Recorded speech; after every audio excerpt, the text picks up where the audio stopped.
Ciao. Dokter Kuspriandito. Panggilannya apa, Dok? Panggilan Dito. Panggilan Dito. Ya. Oke.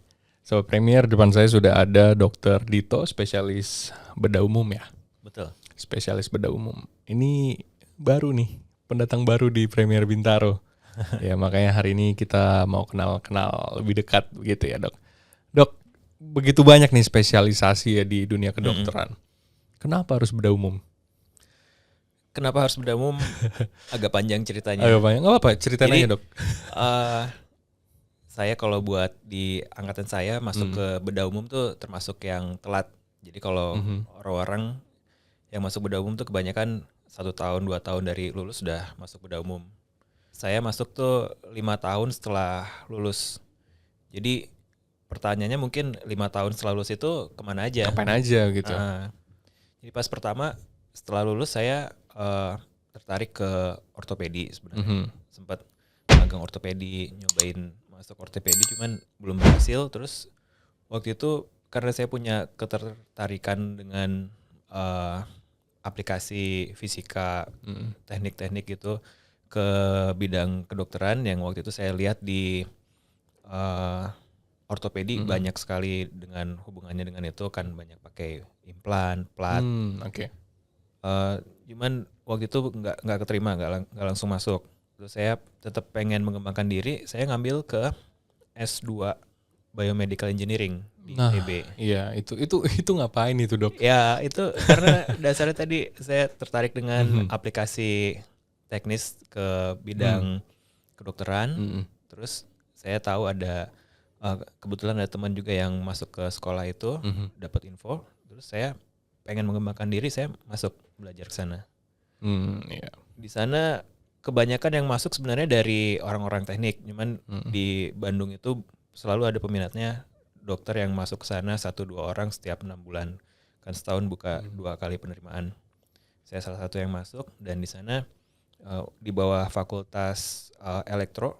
Jadi di sana cukup membuka wawasan saya bahwa aplikasi teknik itu sebenarnya luas sekali di bidang kedokteran.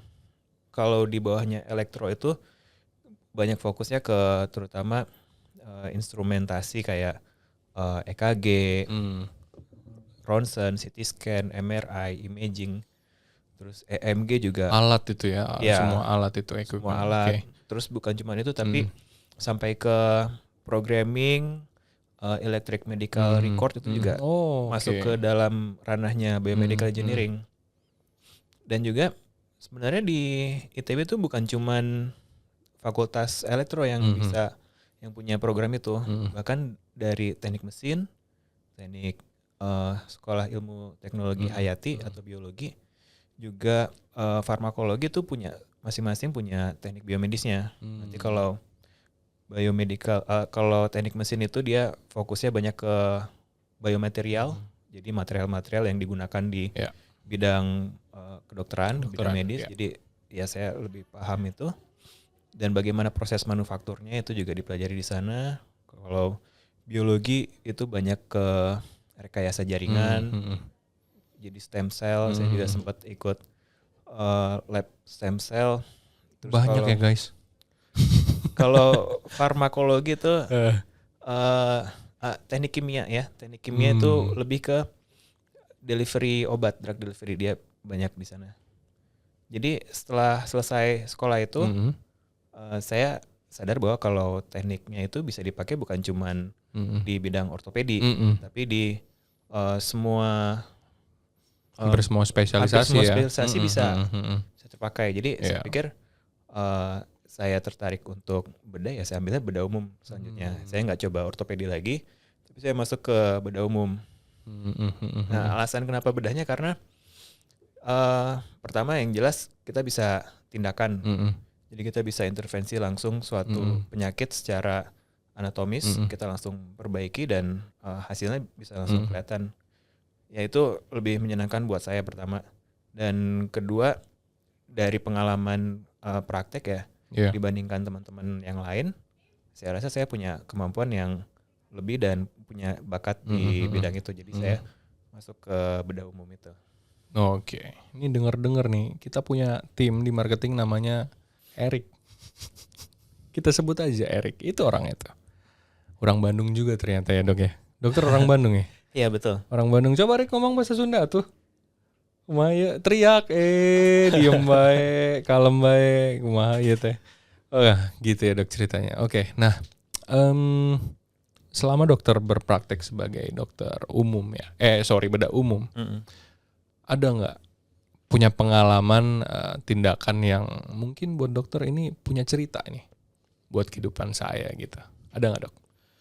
Oke, buat pengalaman ya kebetulan saya ngambil spesialis bedah umumnya di UI, Universitas Indonesia, dan di sana itu satu-satunya center yang bisa ngerjain transplantasi hati. Jadi ya kalau pengalaman sebagai tim saya juga ikut terlibat waktu itu sebagai chief resident, ikut menjadi asisten dalam interoperasi. Itu bukan saya yang utamanya, cuman saya ngeliat langsung, mantau juga. Jadi itu saya rasa pengalaman yang nggak semua dokter spesialis bedah dapat pengalamannya, karena yang saya tuh baru di UI yang punya transplantasi hepar itu. Terus juga di UI itu relatif banyak menggunakan alat-alat canggih, dan juga banyak paparannya juga kita banyak mengerjakan pakai alat-alat canggih seperti laparoskopik, koleidoskop itu ya teropong-teropong yang dipakai buat tindakan bedah minimal invasif. Terus robotik sih belum terlalu banyak dipakai. Di Bandung ada juga, cuman Jakarta juga belum banyak dipakai buat selama pendidikan. Kalau yang saya pegang pribadi sih ya karena sebagai bedah umum ya mungkin kasus-kasus yang masih ranahnya di bedah umum, itu seperti usus buntu, terus hernia, banyak hernia, terus kasus-kasus tumor, benjolan-benjolan di tubuh yang nggak normal itu juga saya pegang, kasus infeksi yang butuh tindakan operasi yang buat membersihkan sumber infeksinya, itu juga saya pegang. Terus kalau yang terakhir ini ya kasus-kasus hernia ya cukup banyak variasinya sih, itu saya kerjakan juga. Mungkin itu juga, Dok, kayak mungkin yang kecil tapi banyak tuh papiloma mungkin ya. Ya, papiloma kayak gitu-gitu. Itu masuk tumor, juga ya. Tumor di kulit. Tumor di kulit gitu ya. Oh ya, Dok, ini keluar sedikit. Apakah bedah umum itu juga ngerjain amputasi, Dok? Ya. Ngerjain juga? Ya, jadi bedah umum ngerjain amputasi pertama sebagai istilahnya source control. Jadi pada kasus yang akut, misalkan amputasinya itu pada umumnya ada dua kasus. Pertama karena trauma kecelakaan. Misalkan tungkainya atau lengannya rusak berat gitu ya, kita bisa kerjakan amputasi. Kedua itu kalau kasus infeksi. Misalkan dia ada infeksi yang berat sampai mengganggu nyawa, mengancam nyawa, itu kita source control, kita bisa amputasi salah satu. Sorry, termasuk DM mungkin ya? Ya, memang kayak gitu juga yang kan? DM jadi faktor risiko untuk infeksinya. Dengan ada DM, gulanya tidak terkontrol, terus ada biasanya udah ada komplikasi neurologis, jadi pasiennya nggak ngerasakan nyeri. Jadi ada infeksi di kaki, dicuekin aja, tahu-tahu pasiennya udah demam sampai penurunan kesadaran. Itu ya salah satu indikasi buat kita amputasi. Itu dia sahabat Premier ya, cukup banyak range yang dikerjakan sama Dokter Dito.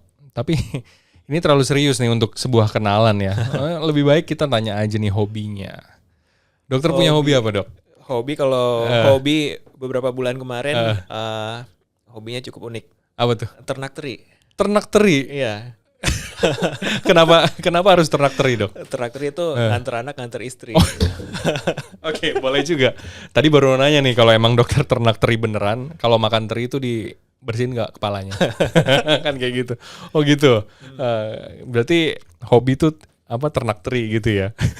Ya pas kemarin kebetulan masih banyak waktu kosong, jadi ya ternak teri, nganter anak, nganter istri. Oh gitu. Ini sebuah terms yang baru. Apakah di bedah umum juga ada ternak teri gitu ya, Dok ya? Terus sekarang kesibukannya selain praktek ada lagi, Dok? Ya kebetulan sekarang istri lagi mau lahiran jadi ya banyak ngurus nemenin istri dulu. Terus ya anak sekolah banyak ngajarin anak. Terus yang ngurus rumah. Kalau yang buat pribadi sih banyaknya melatih hand-eye coordination. Itu hubungannya dengan operasi, terutama operasi-operasi yang laparoskopik itu butuh hand-eye coordination yang baik. Dan salah satu yang terbukti secara saintifik itu adalah main game. Jadi main game juga melatih hand-eye coordination. Wah mantap, berarti kalau main sebuah game kita bisa jadi beda umum ya? Lakukan minimal invasif. Nanti bakat kesananya lebih tinggi. Nggak mau. Serem. Ya udah Dok kalau begitu. Nanti misalnya, prakteknya kapan nih di Rumah Sakit Premier Bintaro? Oke, untuk sekarang sih prakteknya masih ada 4 hari. Hari Senin, Kamis, Jumat itu malam, mulai dari jam 6 sore sampai jam 9. Sama hari Sabtu, Sabtu pagi. Jam 8 atau jam 9 sampai jam 12. Oke. Nah itu sahabat Premier bisa dicatat ya. Jadi kalau mau ketemu sama Dokter Dito untuk berkonsultasi, jangan ketemu doang, berkonsultasi juga ya. Tentang bedah umum yang lain boleh Dok? Boleh, konsultasi apa aja. Oke deh. Nah itu dicatat sahabat Premier ya. Oke Dok, sampai ketemu lagi. Tos dulu Dok, biar nggak selek. Ya. Ciao.